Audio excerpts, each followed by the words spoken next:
So first, we'll have Cheryl Stock, who is Associate Professor. And Cheryl has a long and illustrious career as a dancer, choreographer, I said dancer twice, researcher and advocate. And next, that will be followed by Jisun, who is a creative producer, researcher, and arts policy advisor. And she's also currently an independent creative producer with producer group Dot based in Korea. And of course, followed by Guan, who is a prolific artist and internationally acclaimed composer, who is notionally based in Malaysia, but is involved in too many international festivals. And then I'll kind of round that up with a short presentation with a few kind of publications, and then we'll have a short, well, not that short, but we'll have a conversation amongst ourselves first, after which we will open to Q&A with the rest of the audience. So I think without further ado, I think we'll just leap straight into it. Cheryl. It's on. Okay. Hi everyone. It's great to be here back in KL. I've been here a few times. Firstly, thanks to INXO and to all the other panellists, to Ijan and all the wonderful team there, and also congratulations to the recipients of the INXO Cultural Fund this year. It's been, they've been very, very inspiring, those presentations and the videos that I saw. I guess I'm definitely the oldest one here by a long way, so I would like to say that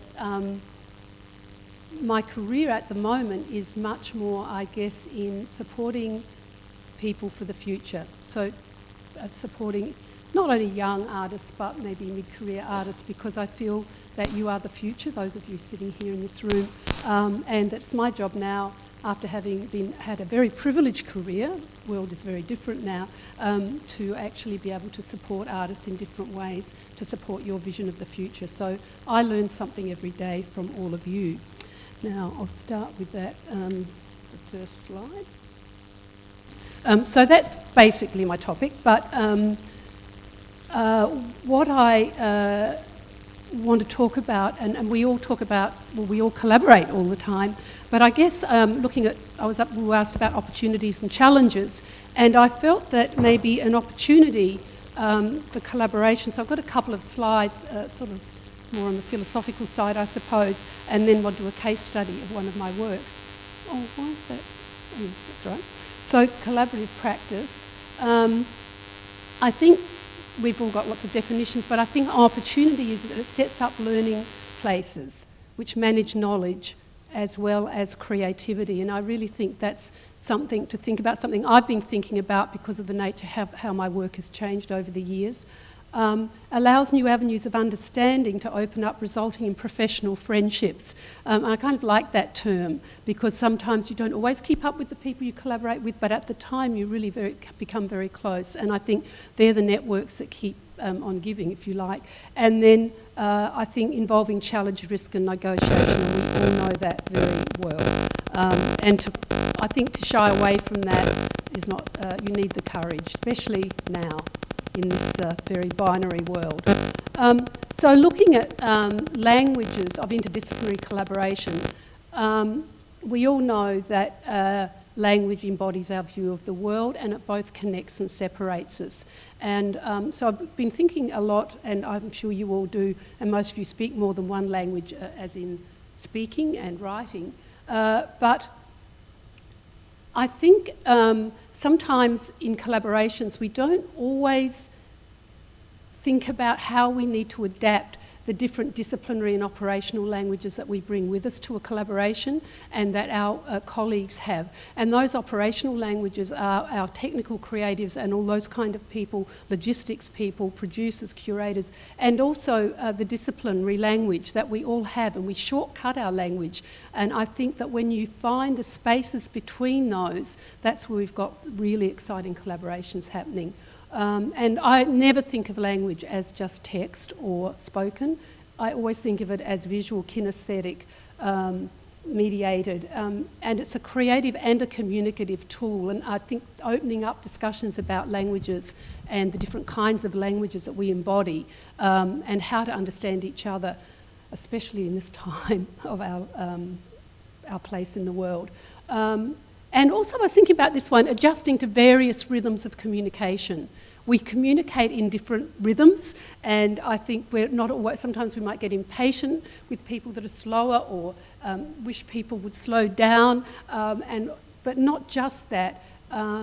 It's listening to those communications, because creatively they are actually part of what you bring to a project, whether you're using a musical language or a bodily language or a visual language.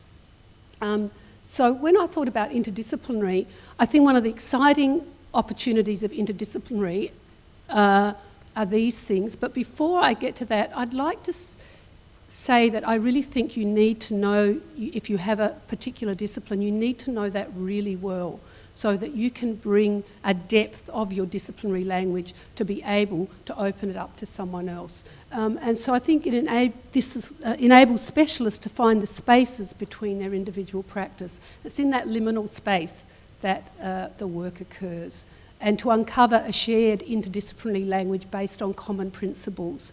And sometimes we often forget that, because we often bring our own agendas to things, which we need to have, of course, but also how can we... I like the word creative compromise, where you can't do absolutely everything you want in every way that you want, but compromise does not have to be a negative. It can be a creative solution to something. And I think interdisciplinary work questions and offers alternatives for the conventions, vocabulary and assumptions inherent in each discipline. And unpicking those assumptions, I think, makes for a richer communication. And I guess this is getting to the nitty-gritty of our practice, requires multiple perspectives which afford opportunities to transform our practice. And in that way we can create multi-layered narratives, and not just have the one story to tell, and also forge a meaningful connection. So thinking about the topic for today, there's some of the little points I came up with. But I'd like to move on now to a case study of a work that I did with Guan. Guan and I collaborated on that work. It's called Twilight, and that's when it happened. And I do a lot of site-specific work and a lot of work on a large scale, and I've chosen this one because it was the most recent, and also because Guan was involved.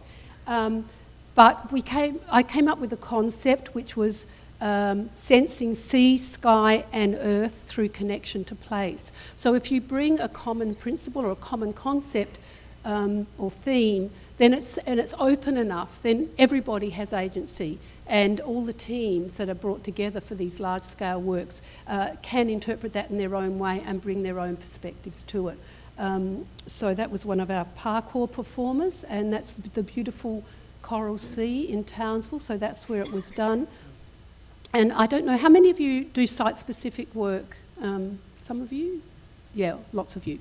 Yeah. So one of the things I learned a long time ago, which I've been refining, we go through a process called scoring the site, which I won't go into now, but all of the performers, or at least the choreographers who were in charge of a site, if you like, we had 14 sites, went through this process, as did our audience guides for this project, and as did all the creative and technical team, so that we could understand, because I really believe the site choreographs you, not you choreograph the site, that we listen to the site, we learn from the site, we talk to the site, and we walk the site many times. This was a 2-kilometre site. So that you can read about that. It was an area where the Townsville people go a lot. So it was a place people thought they knew well. They'd walk their dogs there, they might run there, they might go there for picnics with their family, they might go there to read or to write poetry or whatever it was they did. So they knew the place. So it was a 2-kilometre journey, and to engender maybe a new look, a fresh look at this beautiful area. And it is a magical area. And we wanted to evoke this ambience, and especially at twilight, through contemplation, memories and storytelling. And a lot of that contemplation and memories came through this process, scoring the site. And so that's what had ended up being. It's not what it started out being. So it ended up being a year-long project, but 2 intense periods of rehearsal. and that's how many groups were involved and who they were. Now, it was led by professional artists and community project leaders, but it was performed by and with and from the community in different groups. And the audience travelled with the performers, and so you can see part there when they're travelling, the audience are travelling.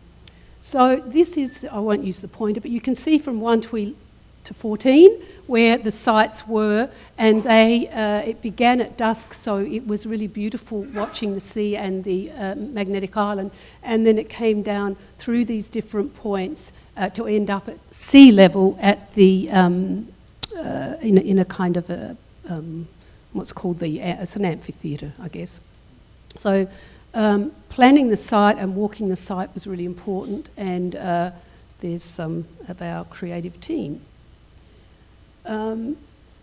Engaging community is a lengthy process. I think it always takes time. It takes the time it takes. So I started a year and a half before looking at the site and also meeting different groups that existed and anyone who might be interested in participating. And that built up over time, because working with community, as you probably know, if you do work with community, they're not always available. They can probably come once a week to something. They can't come every day, although, of course, towards the end they did.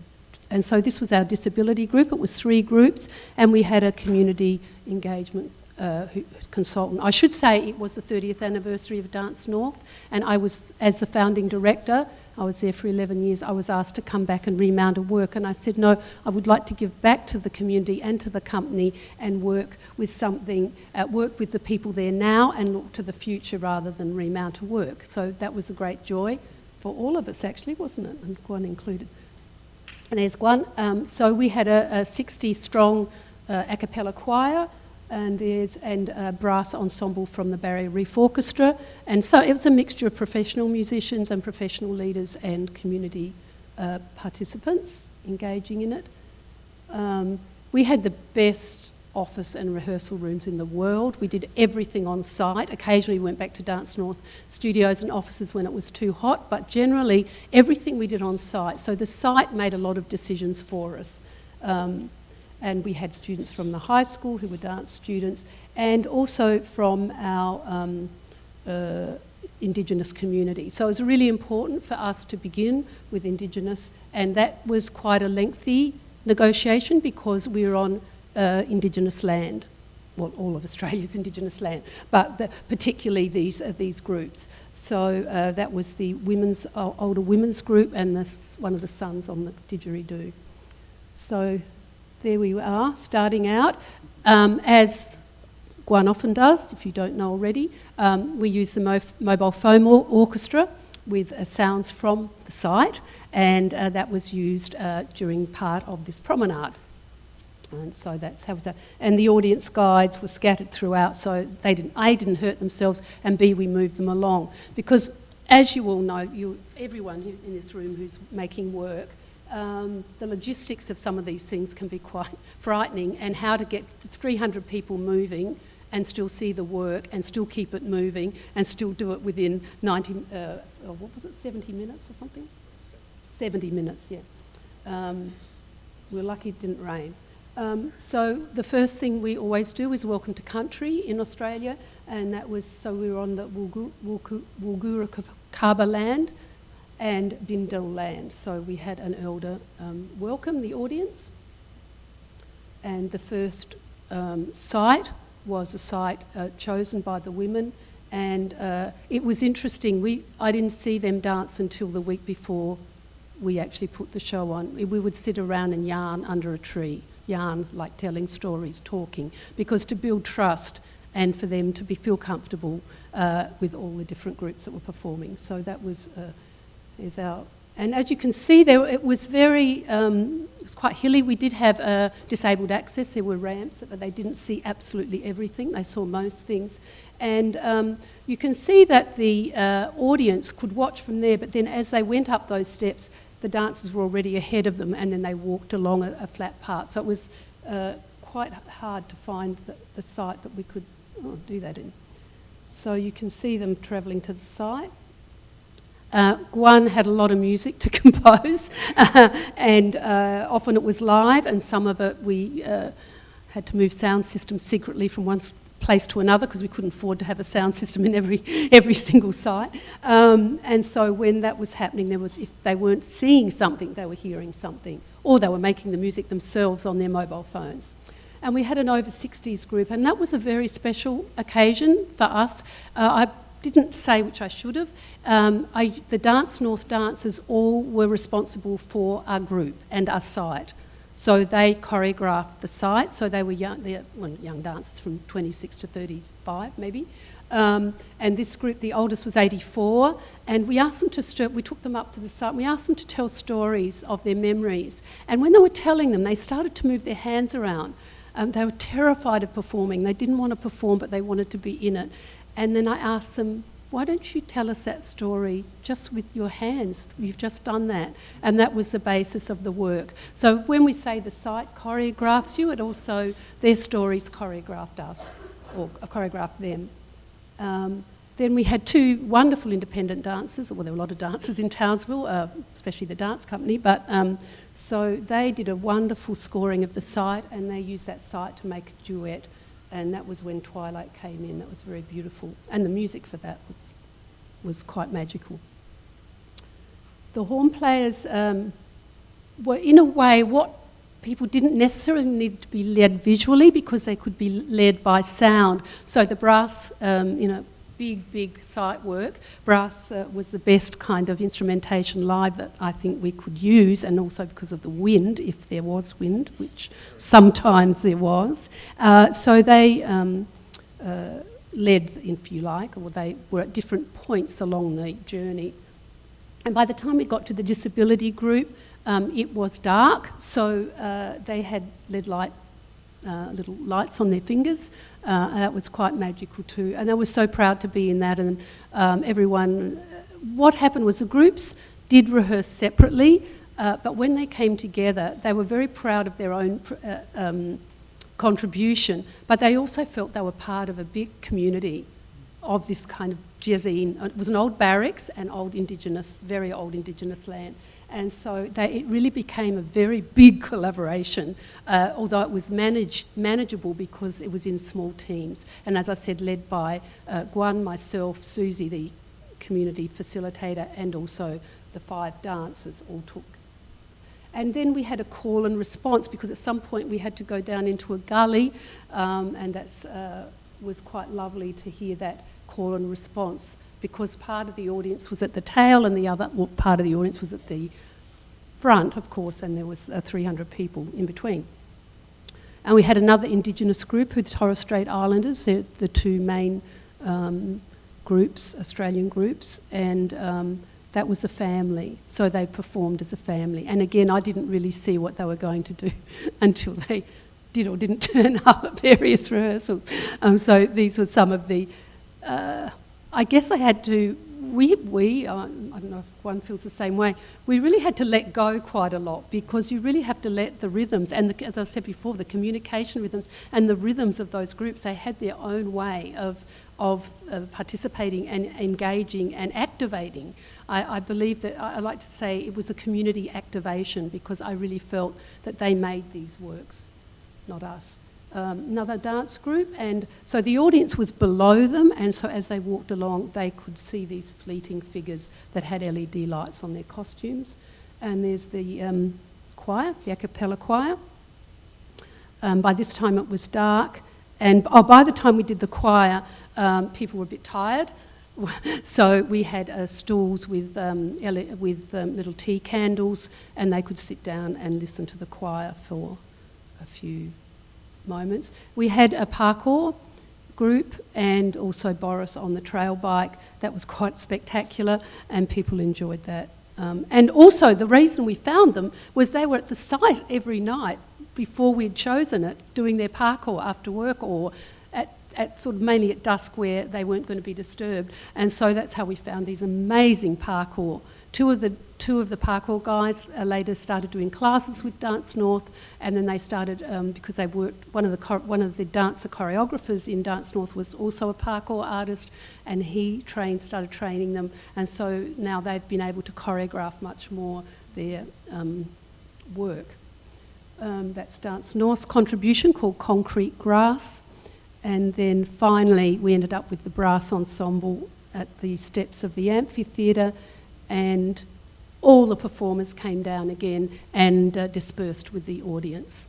So I just thought it would be interesting for maybe, or maybe not, interesting for you to see a large-scale work, but done in quite an intimate way. It was a very long and big site, if you like, but each section was quite intimate, and I think people really owned their site and really belonged. And one of the nicest things I think that happened when we were doing the site walk with the 3 older women, Indigenous women, they said,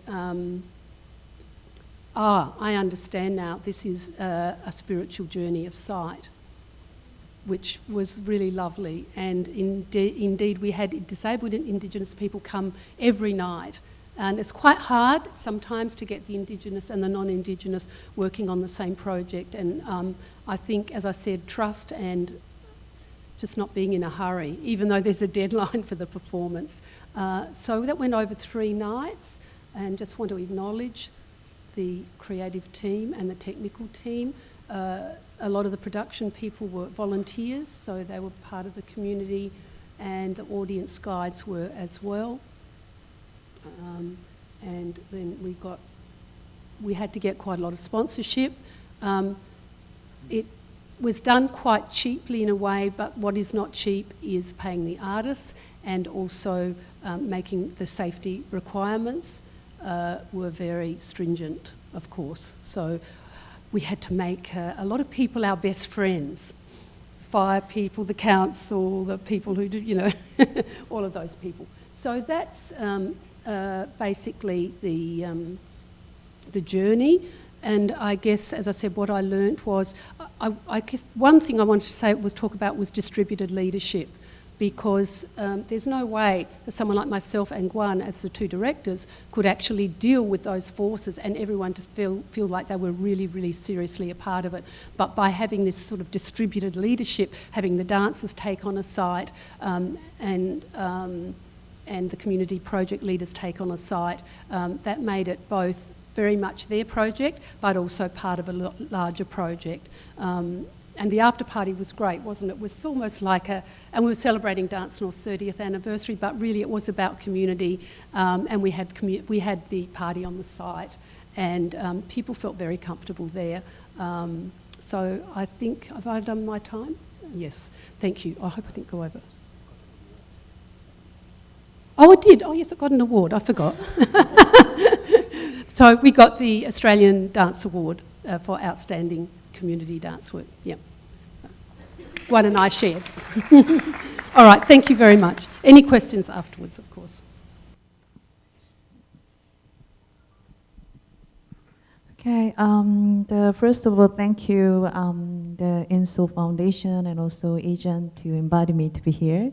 And I'm very happy to see your work, because I also have been working with a parkour artist, several times, because they were not artists, they were just teenager.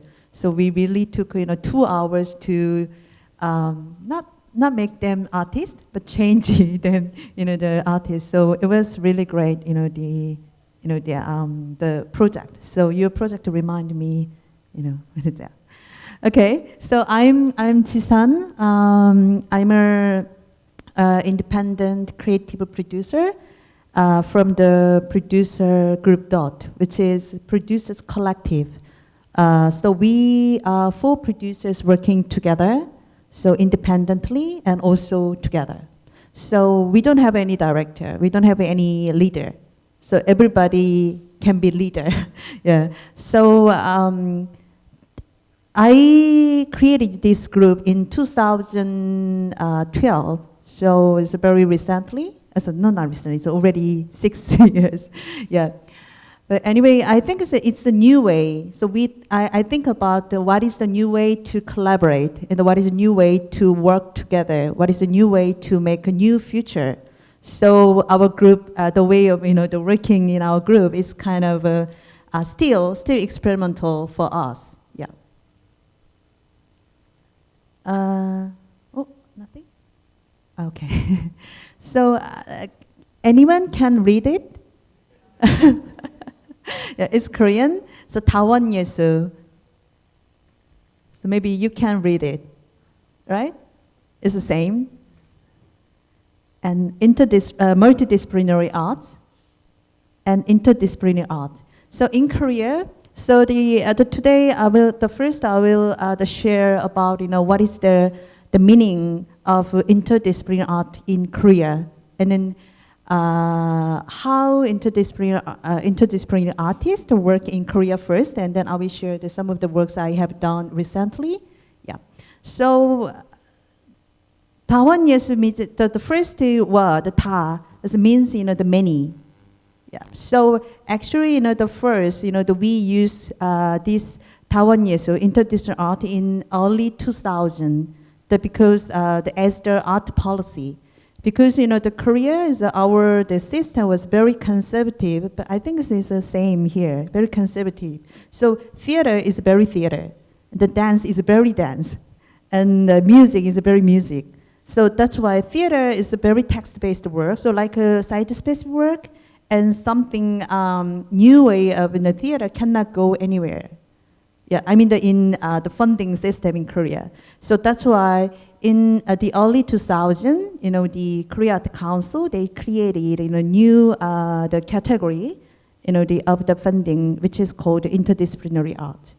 But sadly, we made it this interdisciplinary art sector the early 2000, but now it has gone. Yeah, it has gone. Which means our system get back to the past. It is very conservative now. But the last the 15 and 20 years, about the 15 years, quite many artists are working now in interdisciplinary way.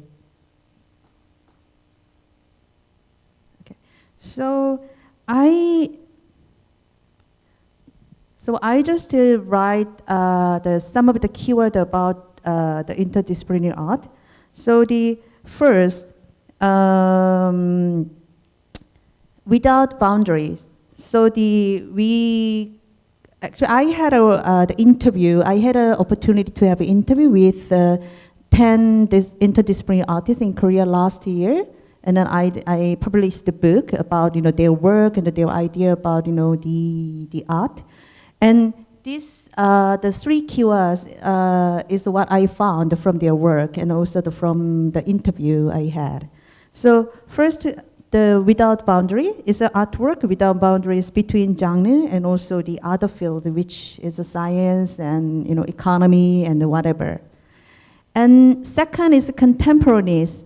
I think it's is there any theater director or a choreographer here might said, yeah, I'm also doing contemporary, and I include contemporaneous, but.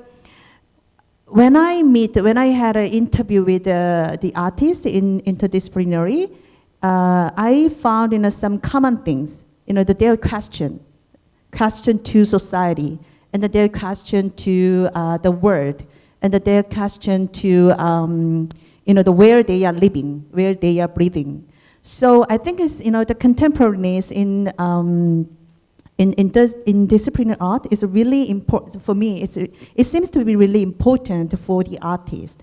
So always, think about our society, and then throw the question to themselves, and also through to the society. So it's not only the political, it's not only the social issues. It's all about our life. It's all about our community. It's all about our times. Yeah. So then. Actually, I prepared some script, but I just go. So where am I now? Okay. The last one, audience. I think the audience is really important. So like in conventional way, in conventional theater and conventional the dance and conventional work, the audience is always sitting there like you guys. Yeah, you don't move.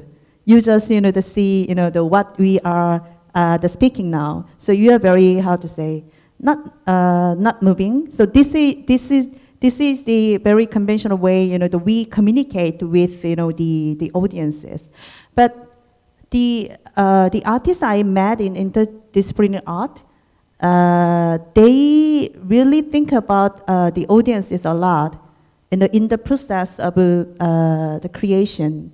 So some of the work you met in contemporary museum, contemporary gallery, is very abstract and really hard to understand. So even me myself, I feel this very long distance, from contemporary work to myself, even though I have been working in this field more than 20 years. So think about, the normal audiences, how they are really far from the contemporary work. So that's why the artists in interdisciplinary art, they think about, how audiences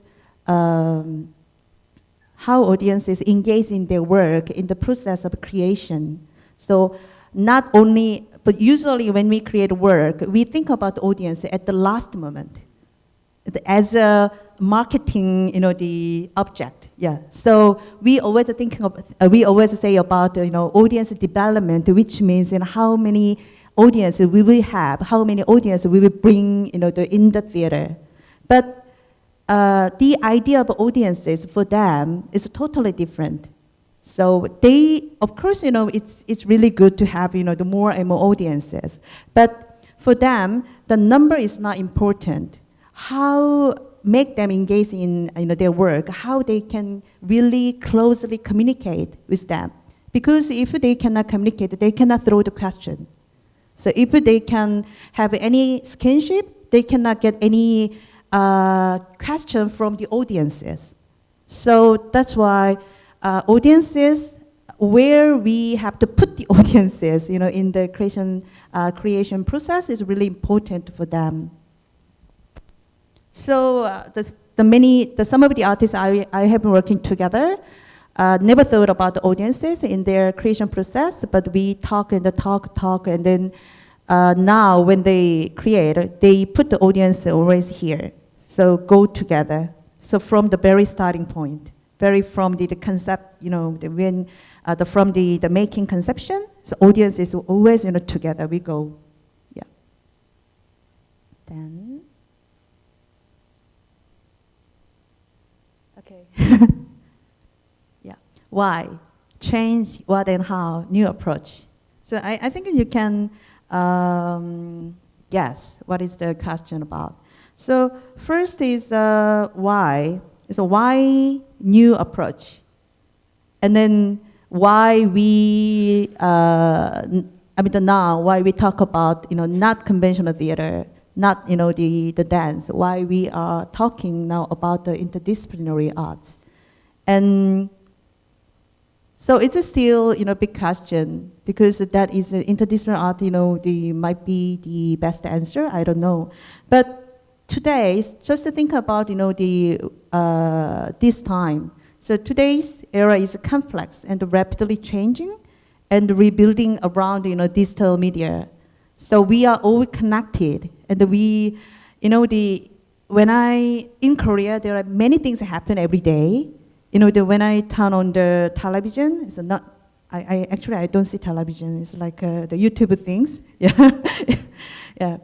There are many things every day, every moment, every time, something happen. But it's not only Korea. So something happened in Indonesia, something happened in Thailand, something happened in Africa. So it's not my will. I automatically linked, my life to, the summer's life in there. I never been. So the world has changed very complexly and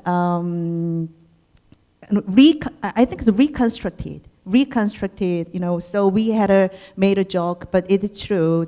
Only there are two, the Google and Facebook rebuilt, our society in the world. Yeah. So what I want to say is about, the totally new world we are living now.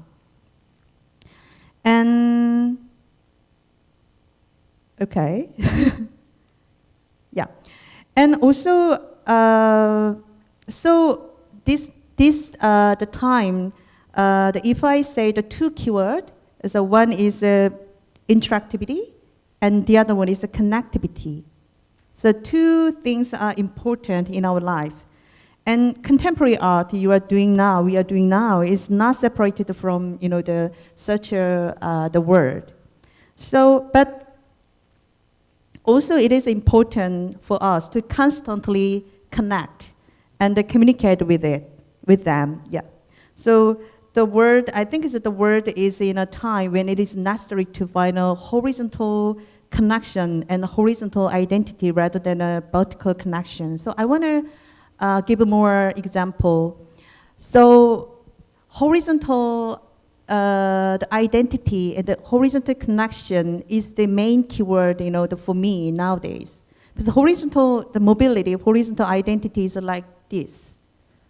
So not going deep.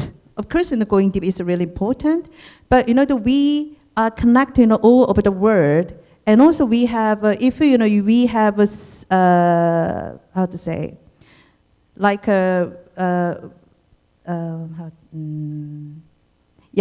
you cannot find many the people who has the same identity in your space, in your place, but if you move the same level, in other world, in other place, you can find, the other and the similar, the people who has a similar idea and then similar, the philosophy. So that's why these times it's really necessary to move in a horizontal way, not vertical way. So it's also against the hierarchy, and it's also the new way of the working. So I don't know if you got my ideas about horizontal identity and horizontal mobility.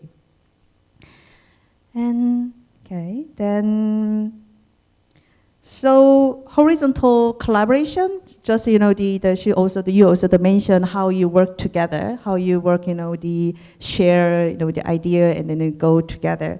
So such a horizontal collaboration is more important than a hierarchy this time. And everyone produces content, and the audience is no longer a passive object, but very active subject. So the audience is given a task as an active collaborator in creation now. So these things is older, the word is now changed. So in the midst of these changes, the boundaries of the art seems to break down. So in this society, in this world, how we can tell the boundary of the genre. So that's why we have to break down and should move in vertical, and not vertical, it's a horizontal way.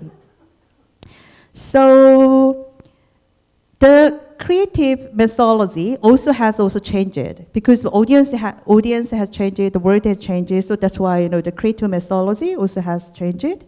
So previously, theater director and choreographer, they had all power to create.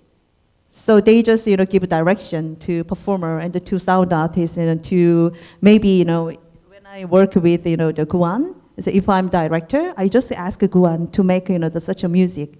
Not discuss about a lot about in the concept and the sharing concept things. So that is previously the work in a way of working in the past. But on the other hand, new creative methodology is now emerging, like devising work and the horizontal creation and collaboration with other fields, not only with genre but also with other cultural and other totally different fields like science and economy, as I mentioned before.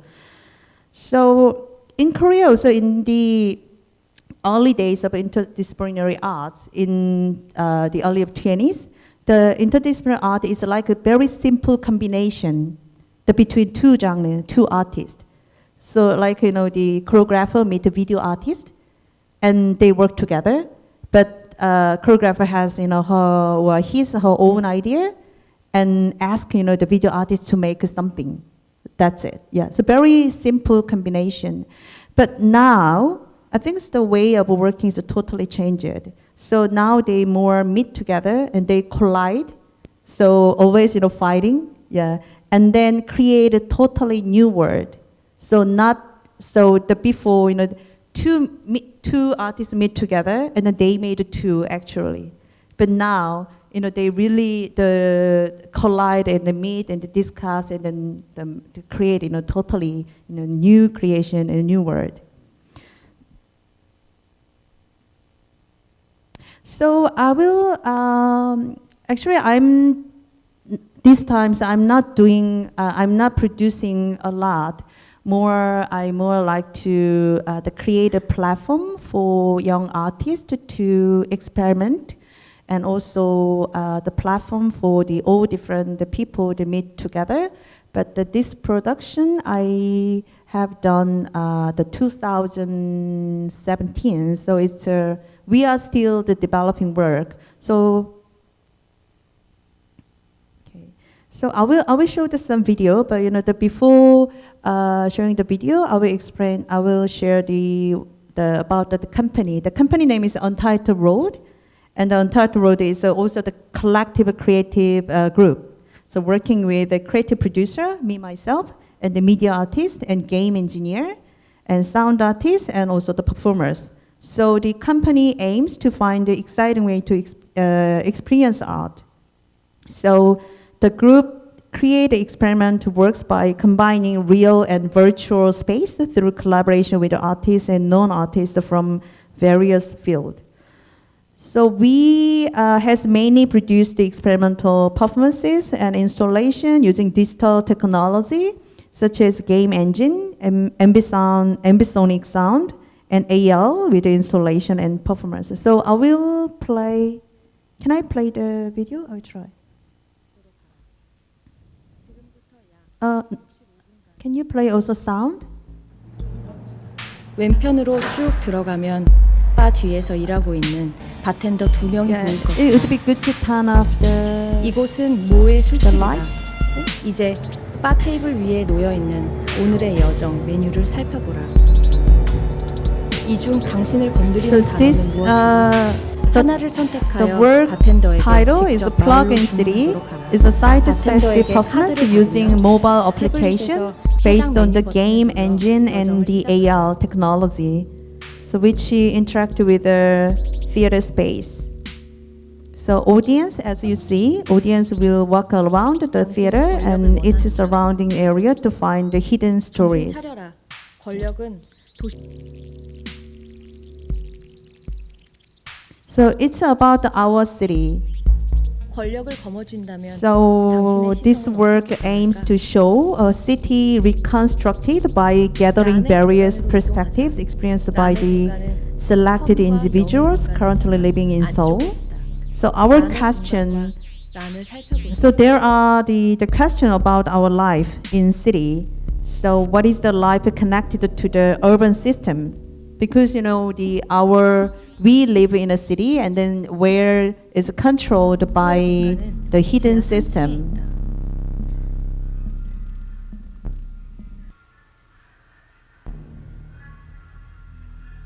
And also the other question is how does individual's memory work in the midst of urban life? 후는 자신이 곧 먹어야 하는 약병을 따로 빼서 테이블 위에 준비해 놓았다.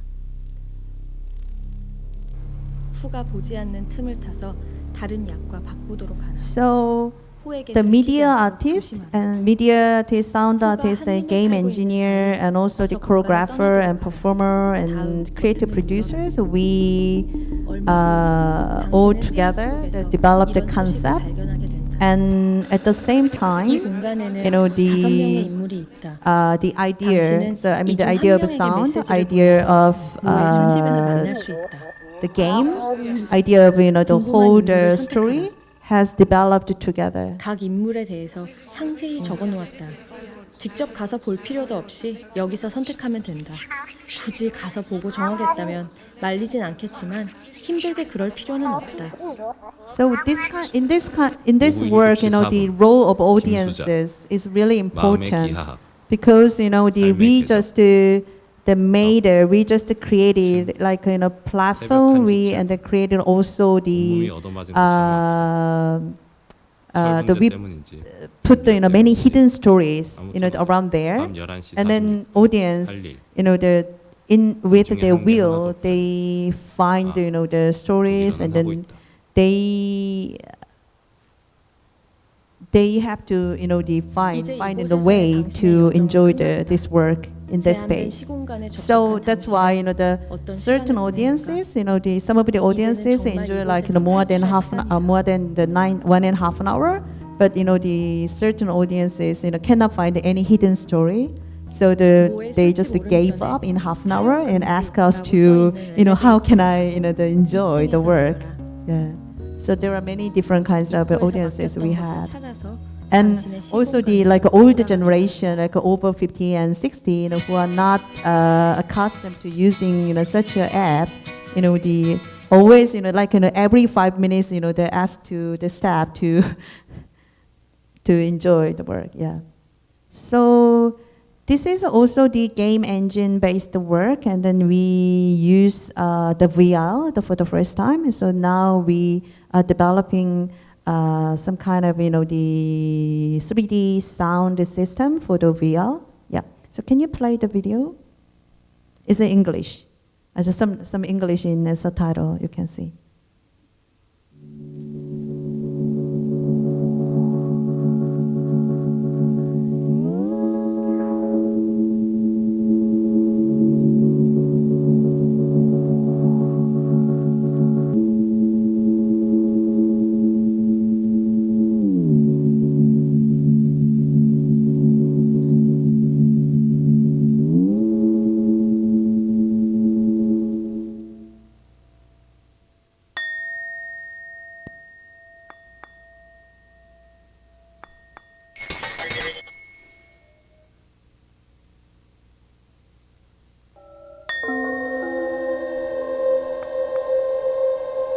So the before audiences, before going to the performance space, they visit the tea shop.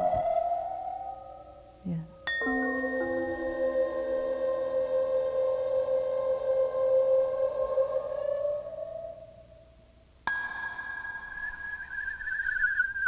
So this work, we experienced about the audiences, because there are many ways for audiences to go. So we see how audiences find the whole hidden program and the hidden spaces.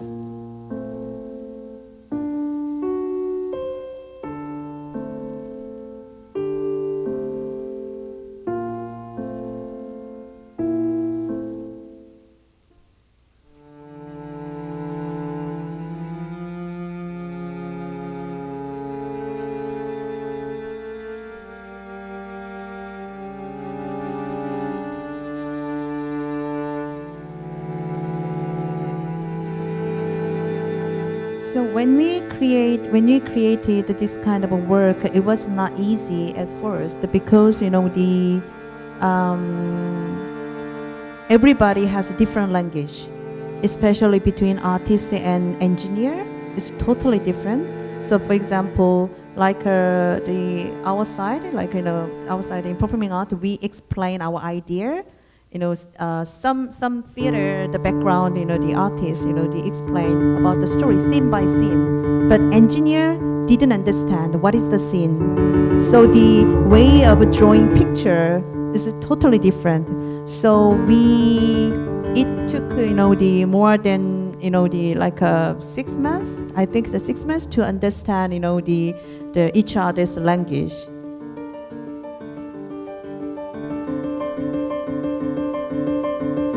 And also the first performers were very upset, because in this kind of a work, performers were joined always very late.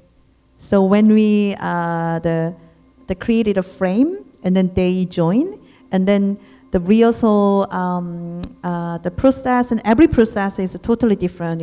From what they experienced before. Yep. So we we took a lot of time to explain, to share what we are doing, and then what each person, in the creation process, the think.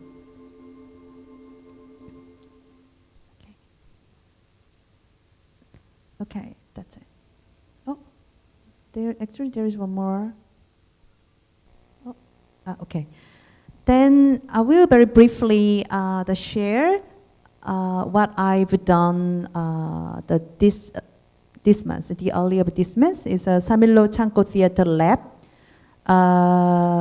Because in Korea there are quite many young artists in theater and dance field. They wanna do something new, but they don't know how they can start. So even, for example, like the theater makers, they wanna create some the work based on technology things, but they don't know where they can meet engineer. They can start from where they have to start. So that's why I created a kind of the lab program, the working with the Goethe Institute this year. So I invited the German artists, 5 German artists to Korea, and have a workshop the full week. Then after that, only the Korean artists together, they discussed a lot about future. So our theme was staging the digital age, theater in the 21st century. So we discussed a lot about the 21st century now we are living. But the interesting was that the people, the artists, they came to know technology itself. So which means they think only the technology as a tool for creating work. Yeah, but why we have a workshop, the idea and their thought has changed a lot. So because they changed it, how to say, the first they thought technology as a tool, but later they more try to understand our society, which is full of technology. So technology is not only tool for creating work. The understanding technology is to critique our world, our society. So that is our concept. So we had the workshop, and then September, the 4 groups divided, and we made 4 groups, 4 artist groups, and then the theater maker, and also engineer, scientist, and the sociologist, and also the musician and singers, quite many different background artists together. And then they developed their idea for 1 month. So I just asked them to make their own question, not create work, only question first. So the question was quite interesting. So the first group, their question was about AI theater. So like they imagine about the 22nd century. So 22nd century, maybe the theater, AI theater created work. Then the theater work AI created, how it would be different from human being made. So that was their question. And then the second group, their question was about our language, because our language is more and more short. So the people never speak in long sentence, using long sentence. So the idea is how. So they want to experiment, with the language. The language, about the language with using the sound something. So quite many interesting idea came out, and then they created very short prototype the work. Yeah. So next year, I hope the idea for prototype will be developed in with themselves. But from this Samilo Chanko Theater Lab, I rethink what do artists need now for doing some interdisciplinary the work. So not just of course artists need money to create work.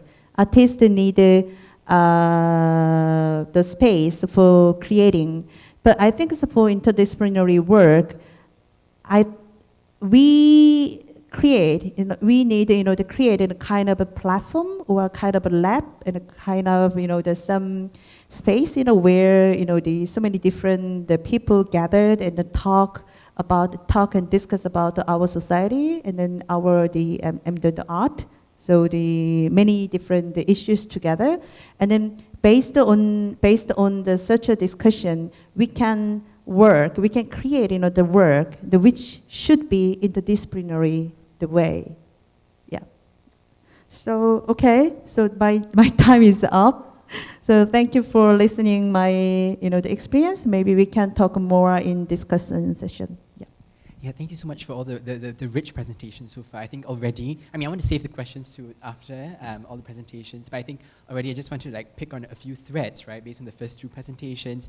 I think one of the things is the question about disciplinary languages, right, across different kinds of collaborators. How do you forge a shared language, right? And this shared language pertains to not just the literal textual language, but also in terms of the language of time as well. What are the kind of rhythms, right? And how are the kind of processes that become accessible to different kinds of collaborators? I think the second thing that came up, that was recurring, was also the question about the audience. How the audience is almost a kind of collaborative partner as well, right? And how the audience is augmenting the work, both in the context of creating a kind of work with the community, but also in terms of, with works like this that so intensively require that kind of play testing and interactive as well. And of course, the third thing, when we talk about interdisciplinarity, right? Are we referring to the interdisciplinarity in terms of the form? Are we talking about it in terms of the process? Is it really about an ethics of collaboration, right? I think these are questions that perhaps we'll begin to unpack a little more. Without further ado, sure.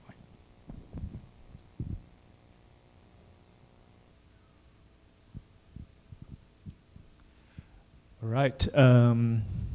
So start with myself very much. From my name itself, I always curious about my name because my name is just come from nowhere because it's very sound like. So Chor Guan, it's a very from very old language, which is from the dialect, which is it can mean a lot in a different region. In Hong Kong, it means a certain meaning. In Hokkien, in different meaning. And in English, it can be a short form of not good, NG. So it become a very interesting when I start introducing myself with others. That's why it started. I don't call myself but most people know me as Guan. So, and my name itself, Chor. Chor is a very interesting word too. In German, it means choir. So it always has this multi meaning when we see a words or a text. So when Toccata Studio is formed in 2012, Toccata means is a very, of course, if you know music, Bach wrote a lot of toccata and fugue. But toccata is Italian words, and a lot of people say you are a Malaysian group, why you are not using a Malaysian words instead? But toccata is actually means improvisation. It means touch. So that's what, as an artist or a collective like Toccata, we would like to express. It's basically very much improvisation and also how we touch to each other. But also there are multi-meanings, as I said, my name, start exploring myself. So Toccata can, in Malay, it can means Toccata. So it's like the grandparents said, the elders said. So it's kind of respect. We still listen to the traditions. Yeah. And in Hokkien, the dialect, toccata means, tokka is floor, ground, and ta, it means step on it. It means grounded. So I think there's always a privilege as a Malaysian because we learn so many languages since young, subconsciously or consciously. So it always have multiple kind of meaning behind it. It's being grown and it's being fit into it without realizing. I used to hate myself living in such a multi-linguistic country because I couldn't speak a perfect language. I always feel very embarrassing when I go to a country where they only speak a single language. But later on, I started to feel like, yeah, not at all. It's just depend on how we blend all the knowledges and experience, or even languages, into one. So that's how Toccata actually began. So that actually Toccata Studio, we used to run a laboratory. It's more like an experimentation lab since 2012 to last year, and then we decided to just terminate it due to not sustainable. But the passion of creating never stops us. We have been actually creating around 100 works from gallery, from installation, from site-specific, from small venue to big venues, seated, walking around, all kind of stuff that you could think of, or even virtual. It happened before because I myself, as a co-founder of Toccata Studio, I love to experiment stuff. My dream is to become a scientist. I want to be an astronaut very much, but I never really become an astronaut, but I create a work that bring audience to space in 2010 called Space Age, The Phantom Power. And I successfully bring 200 people each day to the space. And I guarantee I bring them back to the Earth. Yep. So it's inspired because in 2018, we have our first space traveler or astronaut has been sent to the space. So it triggered my dream to be an astronaut when I was 5 years old. So yeah, it's very honest. I think creating art, nevertheless, is always how honest you are, how sincere you create a piece about, could be not directly to yourself, but it could involve your experience, and also the society.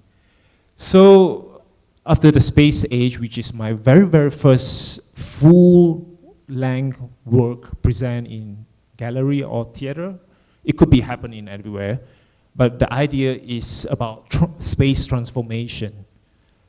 I think the beauty of arts or making arts happen in theater is about space transformation.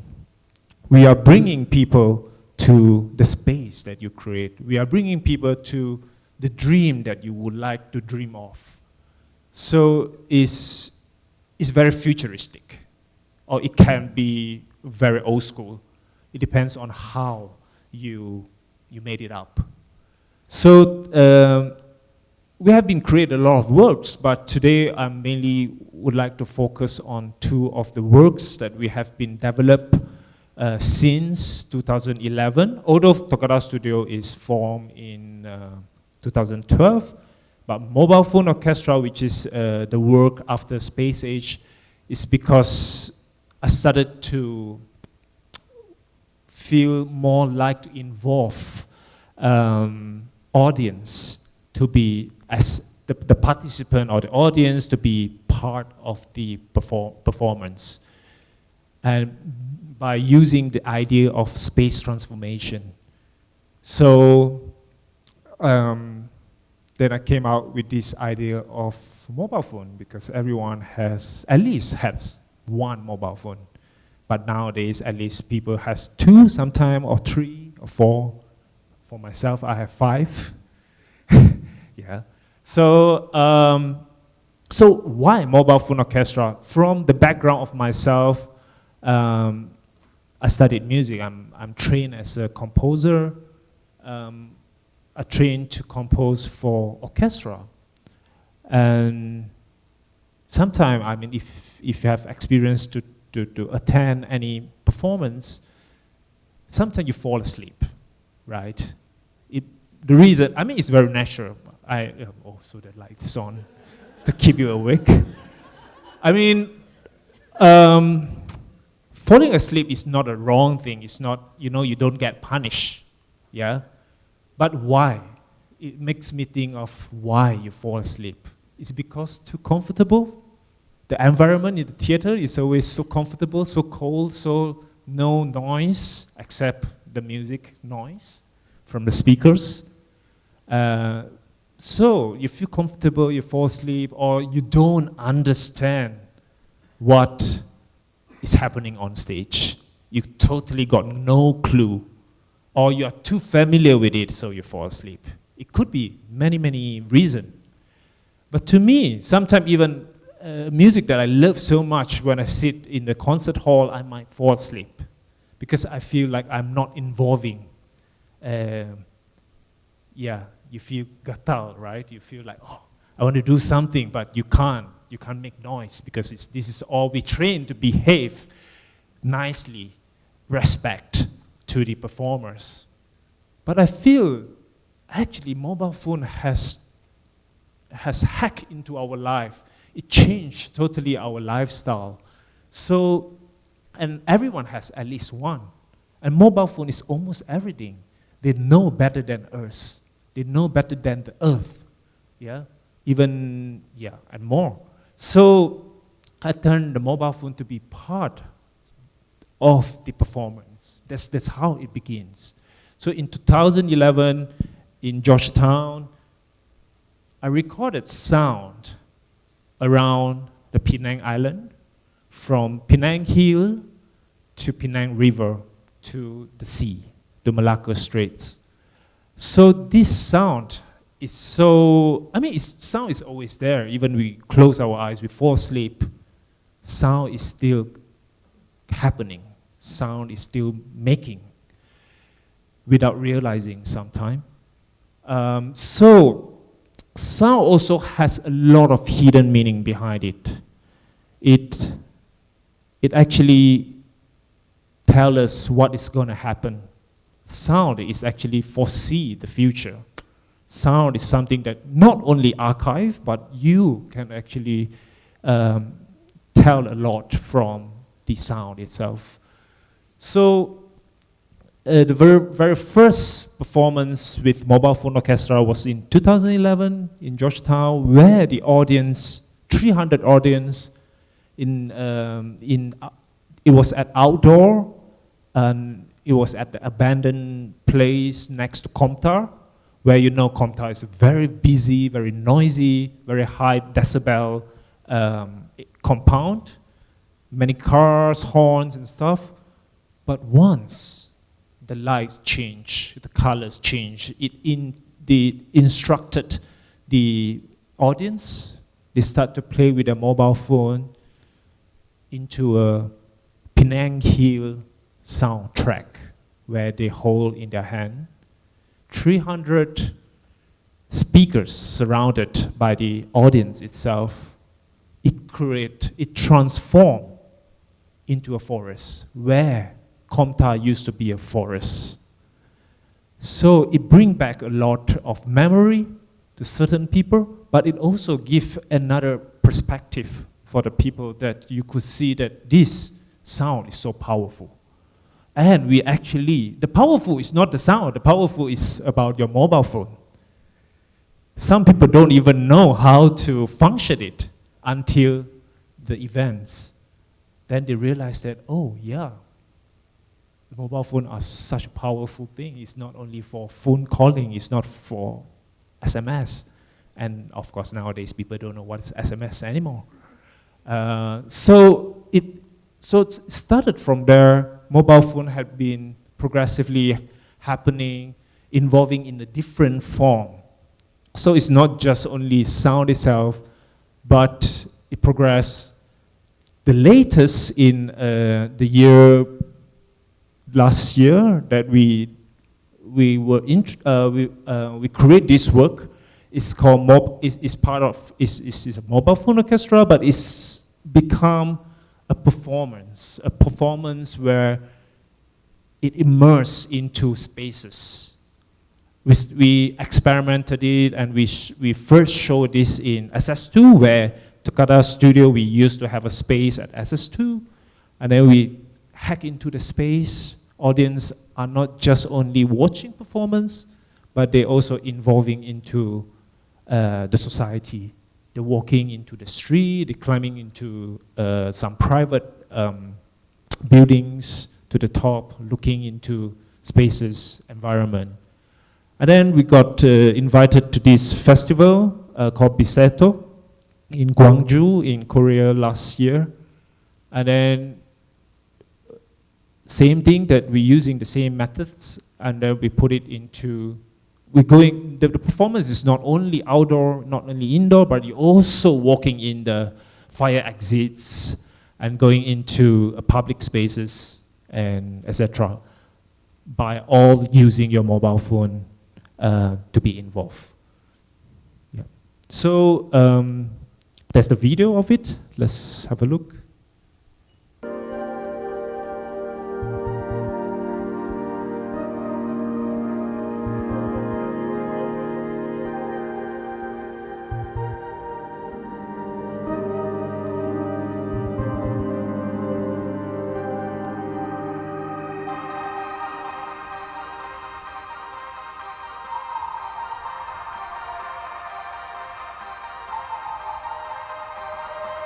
So the audience are split into two groups.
Yep, so although is only one performer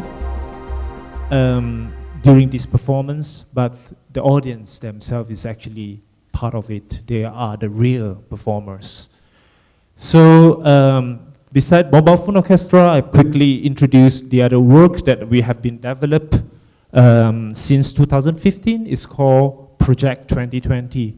2020 is a very sensitive number towards our nation, isn't it? I mean, next year is 2020. And 2020 actually is not just about Vision 2020 for Malaysian, but it also means a perfect vision. To me, 2020 is the perfect number in the calendar year, because if you miss it, you miss the perfect moment. So the project actually started in 2015 and it's still happening, and this year, next week will be happening in Jakarta. The way that we create this work are not fixed in a form. it could be in many ways. So I mean, I would say it's a very hybrid performance. The idea of this work started with, we work with non-performers mainly. We would like to involve non-performers into this project, because as myself always I like to talk to people, I like to involve in the society, community, but in Malaysia we find we are so separated most of the time. Even I don't have my Malay friends until 21 years old. And my first Malay friend was actually, we know each other in London. So my first Malay friend is, we meet each other in London. So I think there's something wrong about our society. So I always think theater is a place where we can make something happen, because it's a common space, it's a common place where we could do something. So by using Project 2020 this is what I see in the future, that I would like to have Malaysia more blend into one, but not just separated so much. So beyond that, beside working with non-performers, 2 years ago we have this performance called Futurist Diaries. So the first one, Arrival, we did a performance. It's just a duet. It's an interdisciplinary work, a sound and a mover working together. So it's very straightforward, very simple. But the second year called I'm From 2020 is kind of a very sarcastic kind of title, isn't it? So in 2016, when we created the work, everyone was laughing like, oh, you are from future. Yes, indeed, we are from future. That's why this project is always, we call it, we are archiving the future, but we are not archiving the past, because future is much more looking forward to, not just the past. So the third year, which is called Futurist Diaries. So Futurist Diaries took a long time for me to work individually with 5 different artists and scientists. So in 2017, I spent a first half year to hack into a different scientist and artist life. I mean, get closer to them, and then to understand each other, different professions, a different aim. But this, why artists and scientists, is because futurists, to me, they are artists and scientists. They always create a future, but in a different manners and in a different discipline and way. So I would always think that when artists and scientists, if they work together, then we have a perfect future. That's my dream. So I mean, we make it happen. We have aeronautic scientists in this project. We have a nanophysicist in this project, and we have an architect, a writer, and a vocalist in this project. The idea is actually hacking into their life, getting to know them very closely, and then I write a piece of music to them, to each of them. The music is actually meant for time machine. So in return, when they get the music that I customly made for each of them, the return is they write a diary where I won't show up to anyone. It's a private, it's a very confidential diary. Yeah, and then at the end, I mean, and we never thought the scientists and the artists will be perform on stage. It was just a research. But at the end, I feel like it would be great if they can perform on stage. It would be lovely because they are the one who experience in their lifetime. So in Futurist Diaries, it involves scientists, artists, and also non-performers from age 7 to about 60 years old. So I will play you a clip, a trailer of the second year, which is I'm From 2020. It involves 2 dance company. One is TDC dance company from Taipei, and one another local company, ASK, dance company. So let's show you this. Oops. Yeah.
So basically, this work this year will be the almost like revealing the last production of 2020.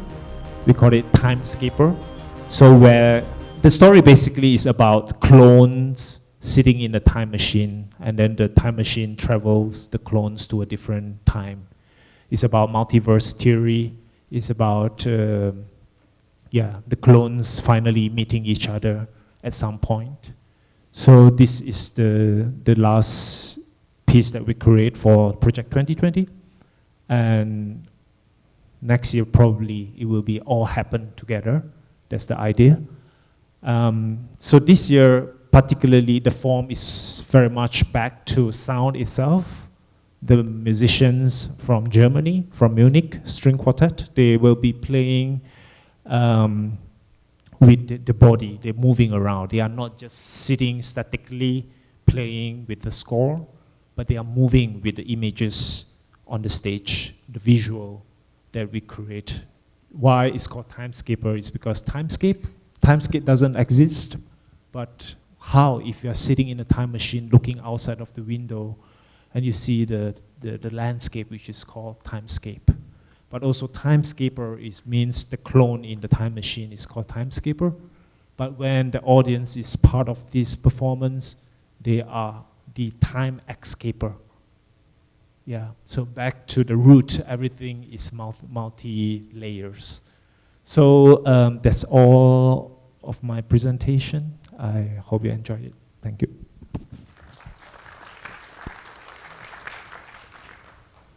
So thank you so much.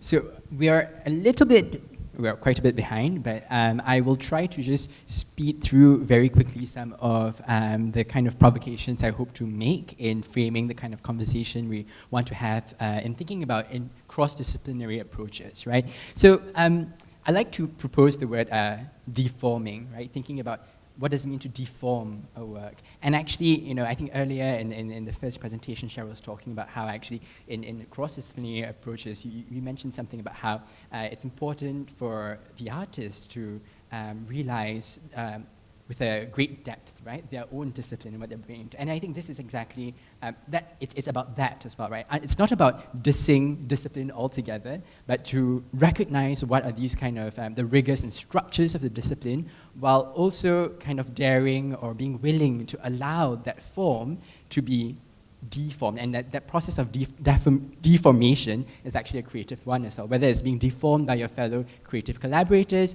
or whether it's being deformed by the audience, right, through this kind of participatory works and experiences.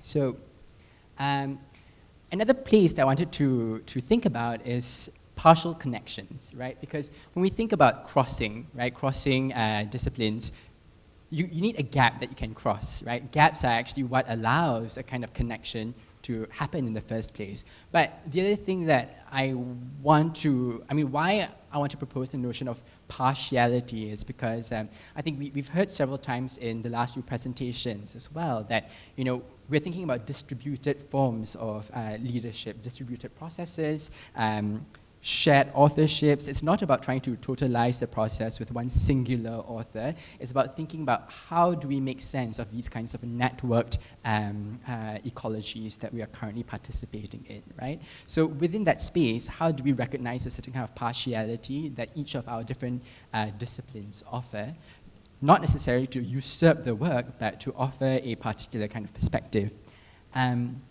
But also to think about gaps and not to be afraid of gaps. I think one of the things that happens with a lot of these kinds of interdisciplinary collaborations is that oftentimes I think where the collaborators are not so, when that trust is not necessarily built yet, there's an anxiety to erase gaps, right? There's an anxiety to want to be agreeable. And in that process, almost an anxiety of politeness almost. So how do we then recognize or think of gaps as a starting point for cross-disciplinary collaborations? How do we leverage on the kind of differences that these gaps offer? And then to work with frictions, right? The kind of fighting and colliding between the collaborators that in some ways, if that kind of conflict or fighting doesn't happen, that's something to worry about actually. Okay. So I was going to briefly talk about this work, but I'll probably just skip past it. So this was a work in 2016 called IMLGB. It was commissioned by the Singapore International Festival of Arts. This was a work it was a 4-hour work, which had 100 participants, and across the 4 hours, participants would slowly be liberated from this process until at the end of the 4 hours, there's only one participant left. It was a collaboration with Ray Langenbach, who's a performance artist currently based in Malaysia, actually. Myself, Zahan, also a performance artist. Bani Heikel, who is coming from sound artist, and Manwai, who is a movement practitioner. And so thematically, what it was exploring was looking at the kind of so it kind of eventually it took on the form of almost like a game, but I think at the outset, we were quite clear that we wanted to perhaps refuse or resist a certain kind of expectation of what does it mean to produce a work as well, or how do we subvert certain kinds of expectation of the audience coming in to experience this work. And this game was also meant to, in that very almost brutal process of elimination, it was also meant to be a commentary about certain kind of state machinery and how it tends to expel certain people. So it's looking particularly at the kind of traumas that happened in 1994 when performance art was banned in Singapore. So that's a certain kind of historical archival look. I'm going to just cut across this, but just to give you a sense of how this work looked, the processes, and this is the kind of archival space that was happening upstairs that people could mill about. So actually, when they were liberated, they weren't actually like exiting the space, right? They would actually go up to, what they didn't know was that they would be in the second space where they would see, they could actually almost like watch the things that were happening on the first floor, like a reality TV show, but also understand what are the kind of archival artifacts that were happening in 1994, which was when Ray Langenbach was very active in the Singaporean performance arts scene. So we're working a lot with these archives as well and turning it into a game. But the thing that was interesting in terms of process that I wanted to bring up was, so as you can see, so this is in 2016, right? So so there was an email correspondence where it started with a very pragmatic kind of thing where Zahan is just saying like, look, the subject title is I'm LGB, confirmed performance dates and final phase rehearsal dates, right? So he was just kind of setting out like, okay, this is the provisional roles, we just need to be pragmatic about it. And then he kind of set up, okay, Shawn, Dramaturg, Manwai, movement, Bani, sound artist, Kelvin, multimedia, Ray, performance, Zahan, performance. So that's what it started off as. And then, of course, for those of you who had the privilege of working with Ray and know the kind of deviant that he is, he had to throw a spanner in the works, right? And I just wanted to read what he was saying. So he said, the only question I have about the role is what feels like a need for mentioning the meta-discursive layer. In this sedimentation, everyone is both performing and alienating or delaying their roles. A touch of difference has to be in the descriptive mix because it is so contingent and ephemeral that it can easily be swallowed up by the sheer pragmatics of the work. So the delay, when he's talking about the delay, he's referring to Duchamp, right? The moment of time that 1 meter string falls on a plane, and then the notion of alienation, which is from Brecht. So how do we reconcile these notions of delay and alienation in thinking about our roles as well? So, while I am performing dramaturg, I'm also simultaneously alienating and delaying my role as a dramaturg, right? So what was interesting about this was that this was an important kind of framing in thinking about how we entered this process of collaboration. We weren't simply just occupying certain kind of disciplinary roles that were expected of us, but we were simultaneously performing them as well as using them as a moment of departure, right, to engage in other kinds of formulations of what this whole thing might look like. So coming back to thinking about gaps. So the notion about gaps is that gaps reveal backgrounds, right? When gaps appear, you see what's lying behind it. And I mean background in two ways. One way is to think about the kind of disciplinary backgrounds that each of us have. Having a very strong discipline is good because it equips you with a certain kind of rigor, a certain kind of methodology, a certain kind of way of looking at the world. The thing that it can also very often do is that it begins to keep us into a kind of tunnel vision, and a lot of things stop becoming sensible to us, right?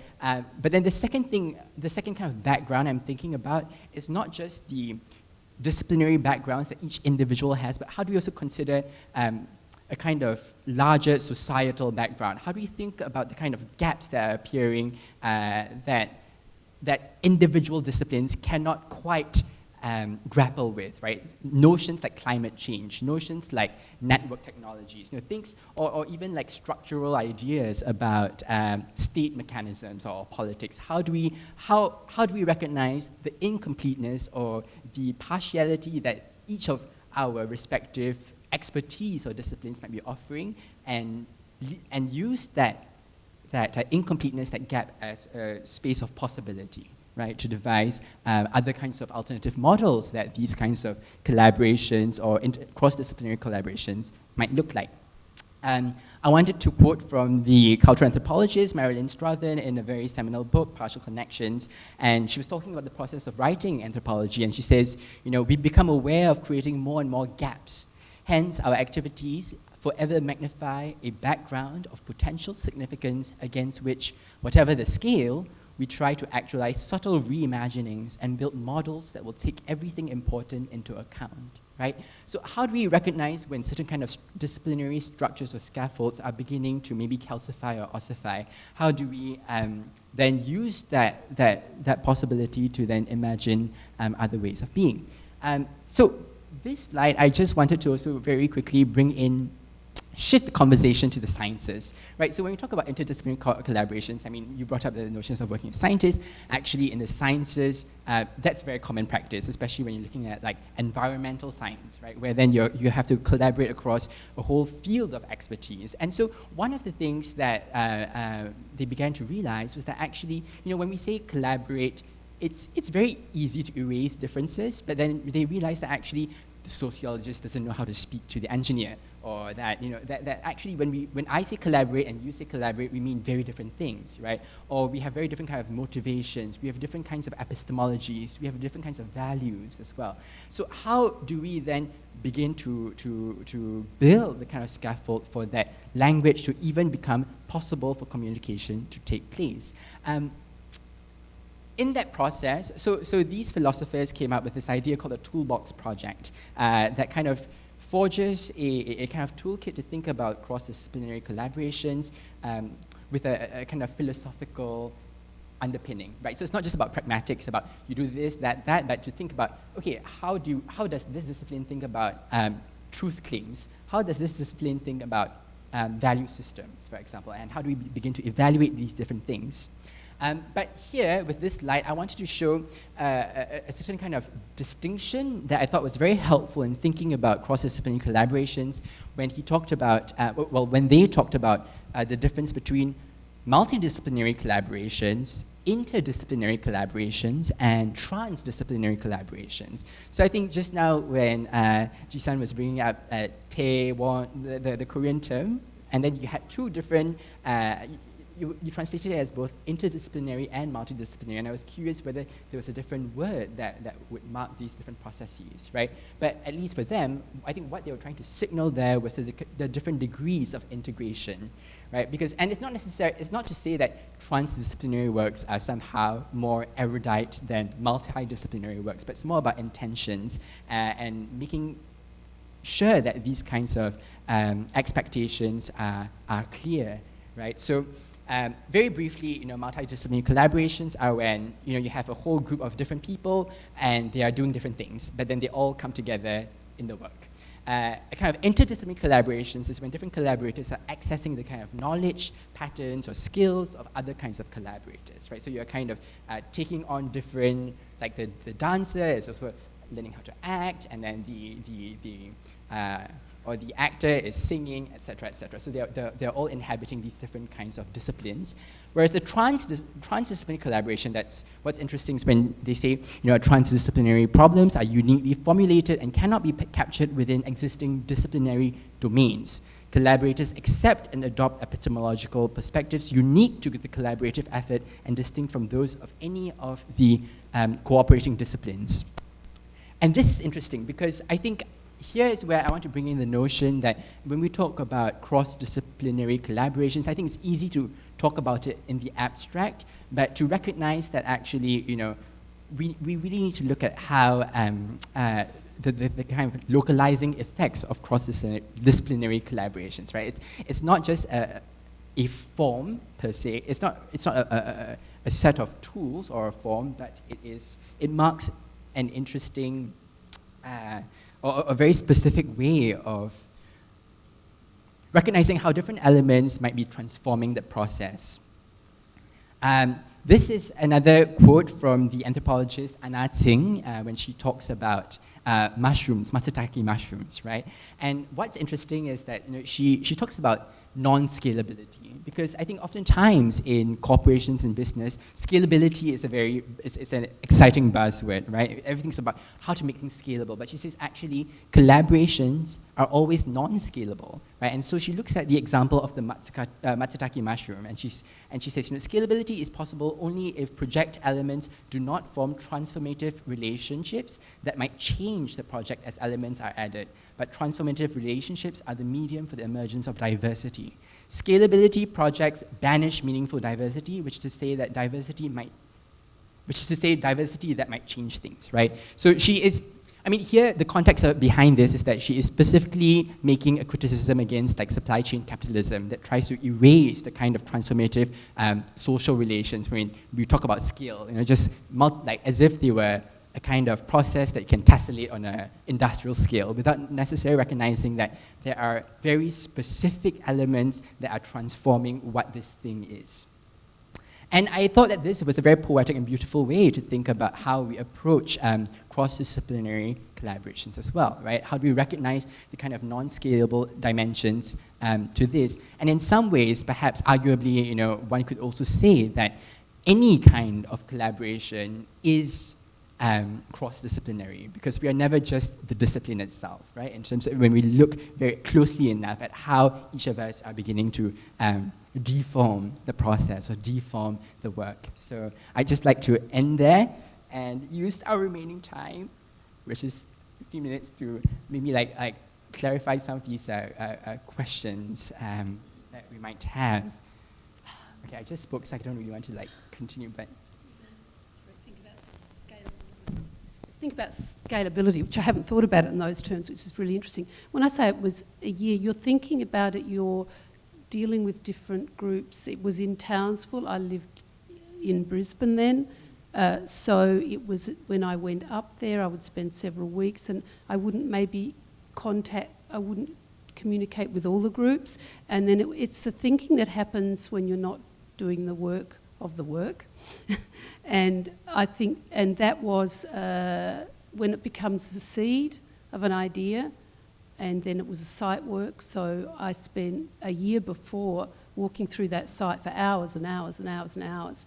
And then bringing other people on board with the idea of what do you think about this as a concept. And I think that you do need something.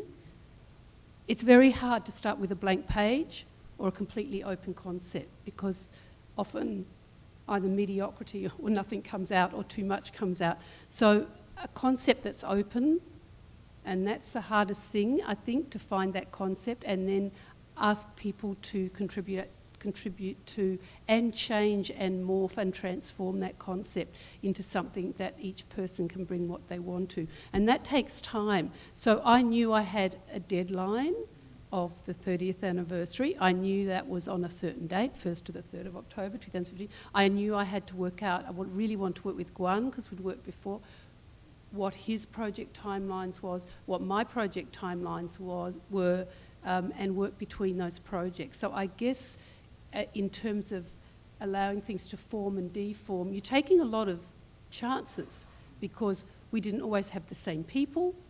Half of the choir lived on the magnetic island.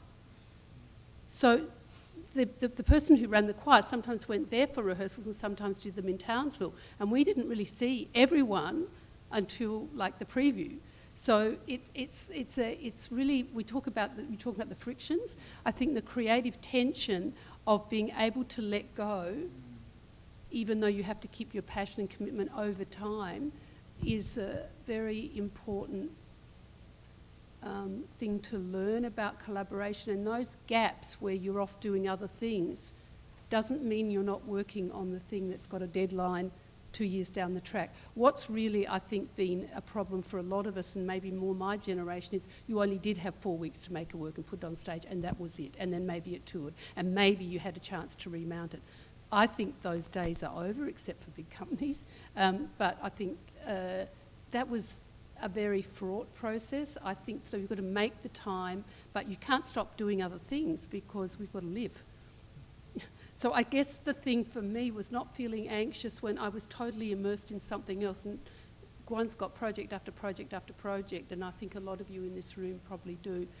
It's actually letting those other things percolate. Maybe you'd like to say something. I think just a quick question, just to follow up, because I think something that really stuck with me was when you were hinting about almost the frustration when sometimes you're working with the community, right? And this, but what was the process of negotiate? I mean, you mentioned the letting go, but then I think on top of the letting go, there was also a certain kind of ownership that the community began to gather for themselves, right? It was really great with the disabled group because they owned that space. That was their space, and they had their own tent for a dressing room, and that was their dressing room, and they were very proud of it, and it really taught me a lot. I think some people had mobility issues, and we used the trolley we had for the sound system, didn't we, to take them up to the site. And when they were up on the site, that was their space. So you do have to give over how they're going to actually find that site to be their space to share with the audience. And also we had the audience. Like originally, you have these very naive assumptions. I've been doing site-specific work for 20, 30 years, but, I was thinking, well, they're going to walk along the path. And we did lots of rehearsals where the dogs got in the way. Well, I didn't realise they'd bring their dogs to the performance. So, there's a lot of surprising elements. And that's where the audience, it is the audience's work in the end. You have to adapt. And if someone walks through your performance space, you don't be the performer. You have to engage, and a lot of stuff that happened when we were rehearsing on site and people walked past with or without their dogs and started to say, well, what are you doing? That's weird. What's that? All these photographers, remember that night, all those photographers has turned up. There'd been some kind of, on social media, whatever, oh, look, this thing's happening and these people are up there and they're doing this stuff at twilight, and a whole bank of them turned up and just flashed all through our rehearsal. So in a way, that's a kind of audience owning what you're doing, because you can't say go away, because it's a public space and it is the space of that community. And I'm talking about the biggest community, the community of Townsville. And then others had their own space that they wanted to work in some of the time. And they didn't, not that they didn't want us there, but they wanted to work there, as well as on site. So letting go is actually very, there are frustrations of people not turning up, not being able to do things, they've got their lives, it's not their full-time job, but actually that's a really good lesson for artists to learn, that life and art are as important as each other, and if life gets in the way, it gets in the way. It's not in the way, it's a way to go around. And I think that thing of going around the reality of that kind of work, it was frustrating sometimes because we had some really, great ideas that we didn't do because actually it didn't matter in the end, because the community and the audience it was like an organism. It did have structure though. I'm not pretending it was rhizomic totally. It did have structure, because without that you can't actually get anything on. Site-specific works are the ultimate example of non-scalability, right? It's not something that you can just multiply to a number to all these sites, but it's also about letting the work be transformed by the plays and by the audience. Yeah.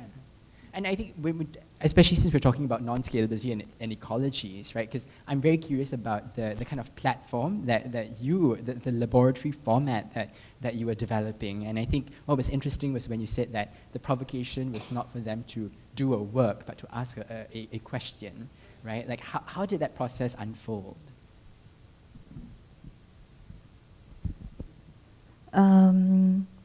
So it's not only the platform, the lab I introduced, but also I have the platform I'm doing now, which is called the DMG Research Lab, working with artists, the producers, the researchers, and also the very different, like a chef, in local place.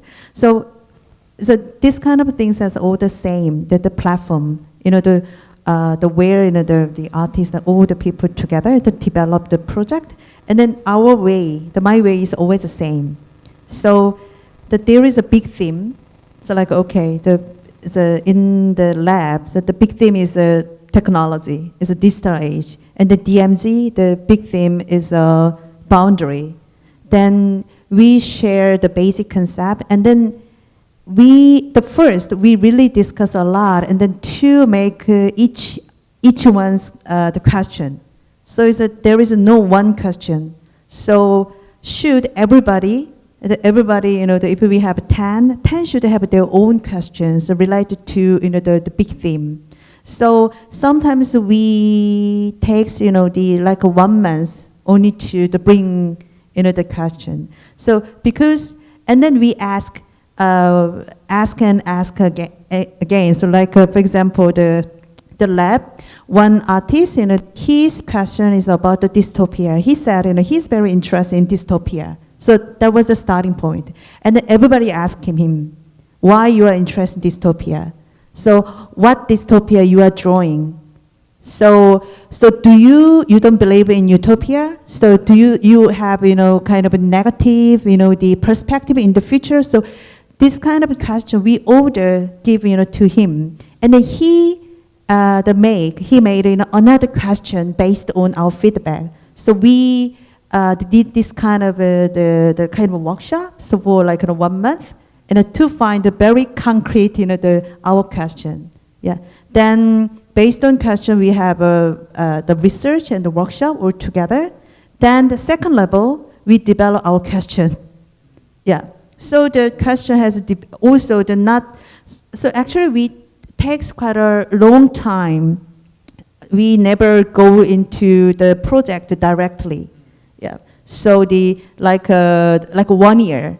Okay, let's do the research. Let's have our own the concrete question, not concrete, but the question, for 1 year, and then we are all sure and we understand each other's why we are doing this kind of things, because when we are talk, we think we understand each other, but actually not. Yeah.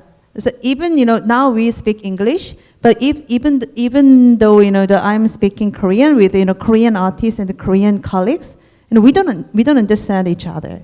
So that's why we really, takes time to keep asking, what do you think? What is your question? And why do you think so? That through the process, we really understand each other. That we are really sure, to have sure that we have a really same the objective, and then we can go second the level to do something.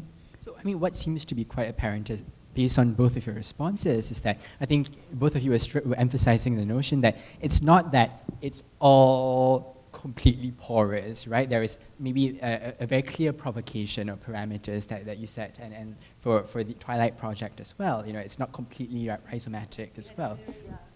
Distinct theme, but it was very open, and so it was amazing how differently that could be interpreted. And I think one of the most frustrating processes in these kinds of, one of the most frustrating things in sometimes cross-disciplinary work is when everything is up in the air, right? Like, let's say if the form is I think sometimes it's helpful to clarify, like, are we experimenting with the process? Are we experimenting with the form? Are we experimenting with the subject matter? And if each of these variables were all subject to a kind of deformation, it can be so disorienting to the point that it's hard to meaningfully participate and contribute as well.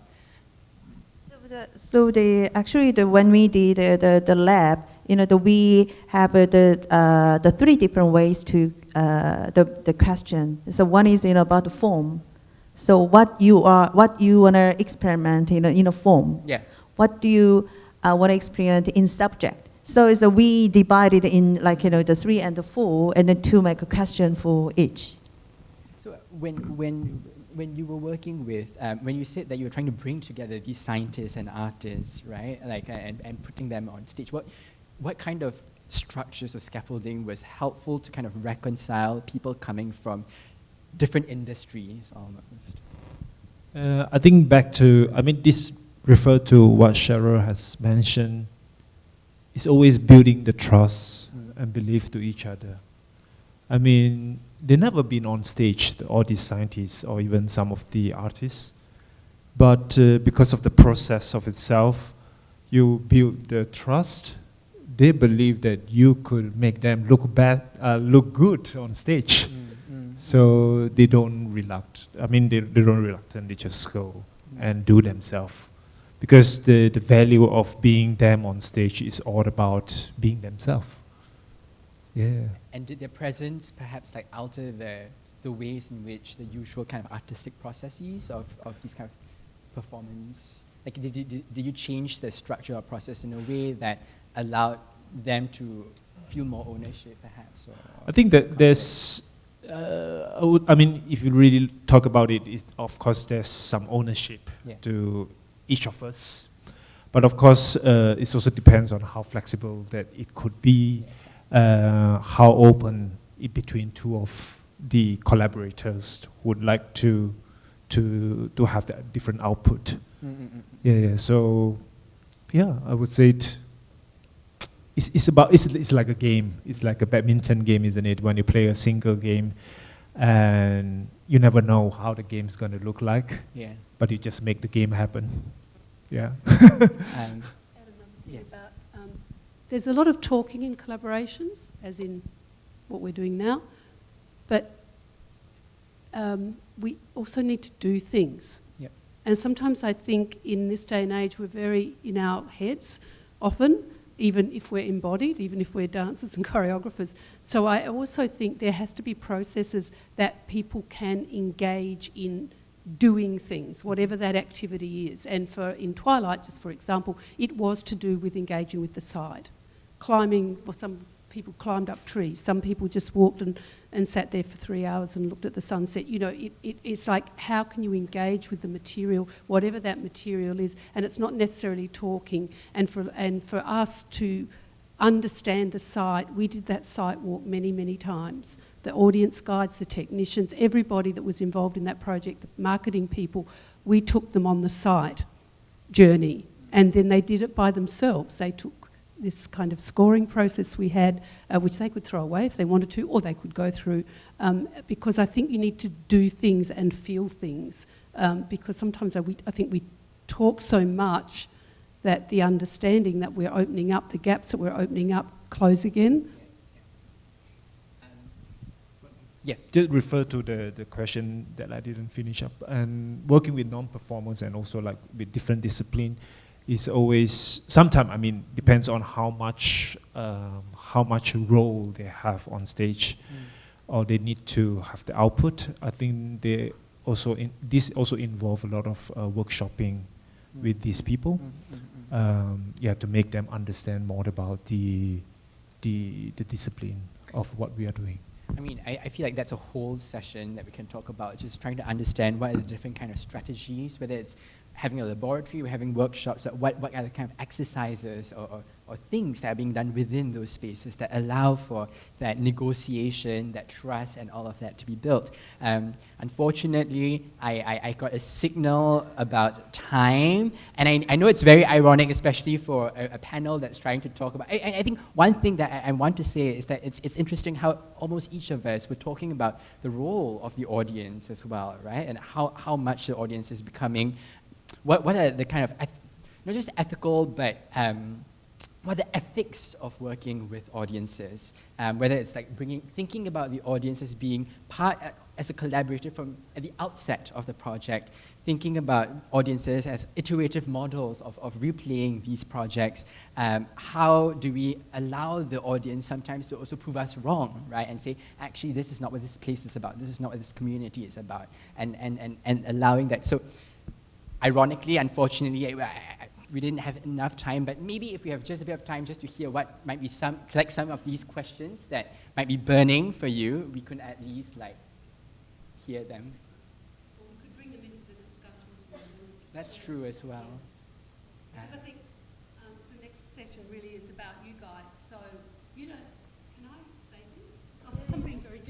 I'm being very directorial now. I think if you don't like any of those questions and you have other ones, I think that's fine, don't you? I mean, that's your time. And we don't have to say anything at all, really, if we don't, you know, if you have a lot to say to each other. So should we kind of see what's up on the board, and when we regroup, we can decide what, if you have some ideas that you'd rather have as that session for this afternoon. Is that all right? Yeah, that sounds like a great provocation. So I guess on that note, we'll take a breather and then we'll regroup after in the afternoon, and then we can see what kind of questions emerge. 20 minutes, is that right? Is it 4:30 the next? Yeah, 4:30. Right, so... No, finish it first. Oh, no, that's it. Thank you. Okay, I'm going to take over from here. Give it a big clap to Shawn, Chor, Guan, Cheryl, and Jisun. Okay, thank you very much, guys.